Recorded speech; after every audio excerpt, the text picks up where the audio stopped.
Dois irmãos. Um é capitão de polícia, líder da divisão antidrogas, e o outro é gerente de uma boate, onde o comércio dessas drogas se dá. Dois mundos antagônicos que aos poucos vão se misturando e tudo vai se complicando. Prazer, eu sou o Luca Leal, você está no meu canal e hoje vamos discutir sobre Os Donos da Noite.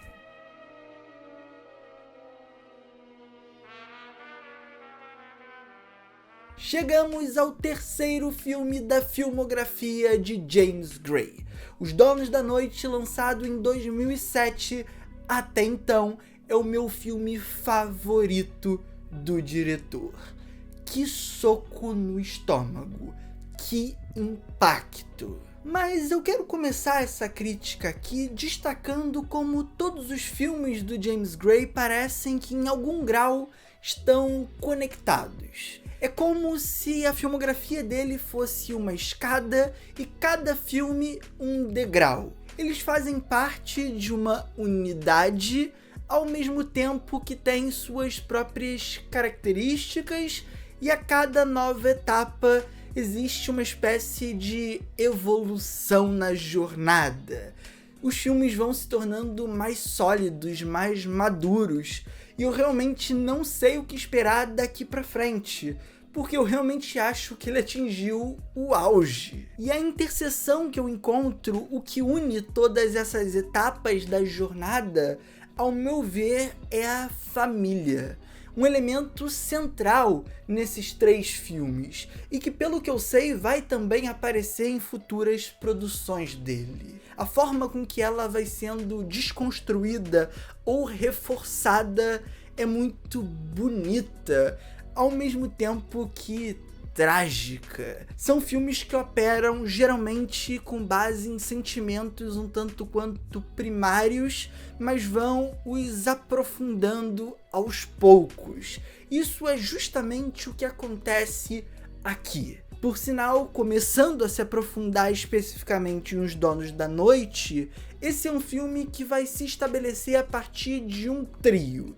Três personagens principais. Um pai que é comissário de polícia, um cara rígido, que ama os seus filhos, mas impõe limites, regras e tem um certo código de conduta. O segundo personagem é um dos filhos do comissário, um cara certinho que tem a sua vida estabelecida com uma mulher, com um filho, tem o seu trabalho, que é como capitão de polícia, o chefe da divisão antidrogas. E o terceiro personagem é o irmão fora da casinha, o irmão que não tem limites, o irmão que tá pra vida, que trabalha como gerente de uma boate, se relaciona com uma de suas funcionárias, porque ele é até apaixonado, mas é uma mulher que está inserida num contexto um tanto quanto complicado, inclusive sofrendo preconceito da família e dos amigos dele.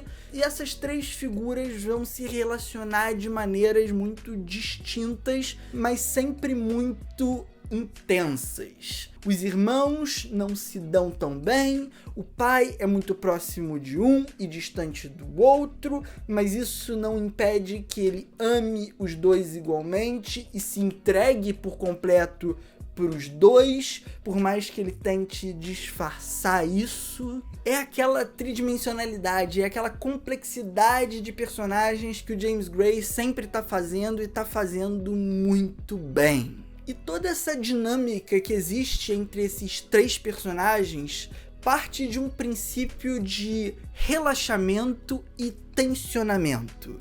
As coisas, por algumas vezes, estão calmas, tranquilas. São diálogos mais triviais, banais, desenvolvimentos de personagem numa esfera mais simples. Por outros momentos, tudo se torna mais tenso, aí vem o tensionamento, obviamente, porque um tá em risco, ou o outro tá em risco, ou um coloca os outros dois em risco, um tem uma informação que pode mudar tudo, mas ele não sabe se passa, porque isso pode estragar a vida dele.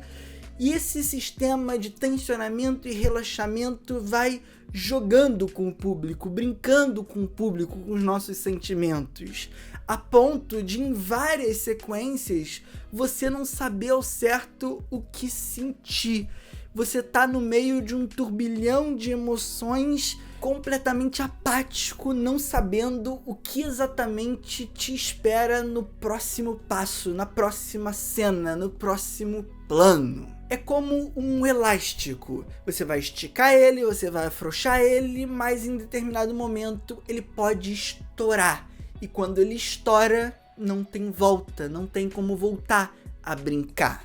E o filme entende muito bem isso e cria esses momentos de virada que são pontos de não retorno, que carregam um peso emocional dramático também muito forte, muito carregado. É aquela coisa que eu já comentei com vocês no vídeo anterior, de sempre ser um thriller policial, de crime, mas com o drama como a espinha dorsal de tudo. Não à toa as relações familiares são o coração pulsante das tramas do Gray. E novamente, o James Gray também está lidando com atores muito talentosos. A gente tem a volta do Mark Wahlberg e do Joaquin Phoenix, que fazem essa dupla de irmãos. Você deve imaginar quem é o certinho, quem é o cara mais rebelde, é o perfil de cada um deles mesmo, mas eles conseguem compor esses personagens de maneira muito especial.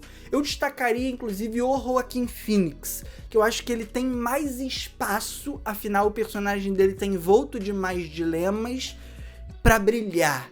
E de fato, ele alcança lugares aqui que eu nunca vi ele alcançar em toda a sua filmografia, tá? Eu inclusive achava que o Paul Thomas Anderson era o diretor que melhor dirigia o Joaquin Phoenix, mas agora eu tô achando que é o James Gray. A cena dele no hospital, com a lágrima descendo pelo rosto, é uma das coisas mais bonitas que eu vi esse ano, e olha que eu vi muito filme brabo esse ano. E o pai deles, que também consegue trazer todo um peso dramático, é esse pai que tá no impasse constante entre dois filhos, tendo que tomar decisões fortes, é o Robert Duvall, de O Poderoso Chefão, de Apocalipse Now, de A Conversação.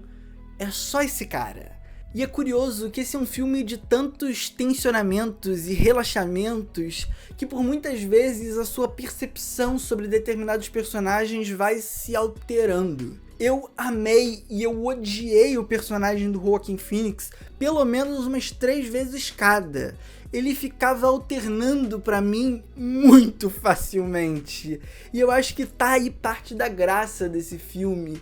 Parte da complexidade desses personagens tá em eles serem tão humanos que você começa a sentir empatia, e mesmo eles errando, não tem muito como você se desvencilhar por completo. O vínculo tá ali, o laço tá construído. E é tão curiosa essa relação que o filme constrói com a gente, que uma característica típica do filme policial, que é criar tensão em cima da desconfiança, será que esse personagem vai ser descoberto ou não, simplesmente não funciona aqui, porque a tensão não fica naquele lugar de certa busca por uma catarse ou uma busca por certo alívio.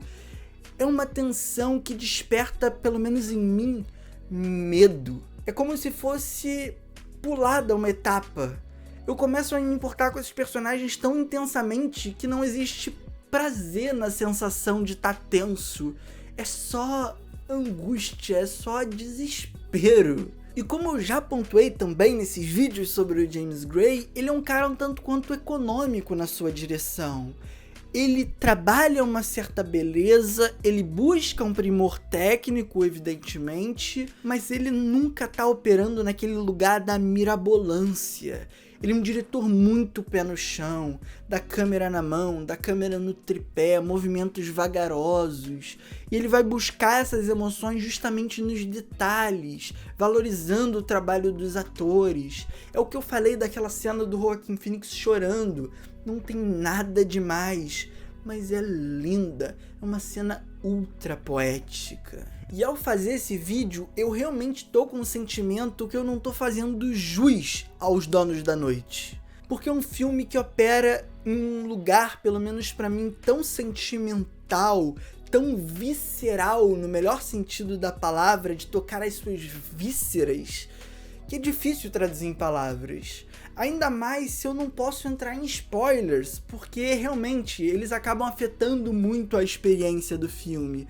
É um longa de viradas, é um longa de surpresas, é um longa de impactos, que vai trabalhar essa relação da polícia e dos bandidos de maneira muito interessante. Ele lembra até em determinado lugar Os Infiltrados do Scorsese, que por sinal também tem o Mark Wahlberg, mas Os Donos da Noite pra mim é muito superior.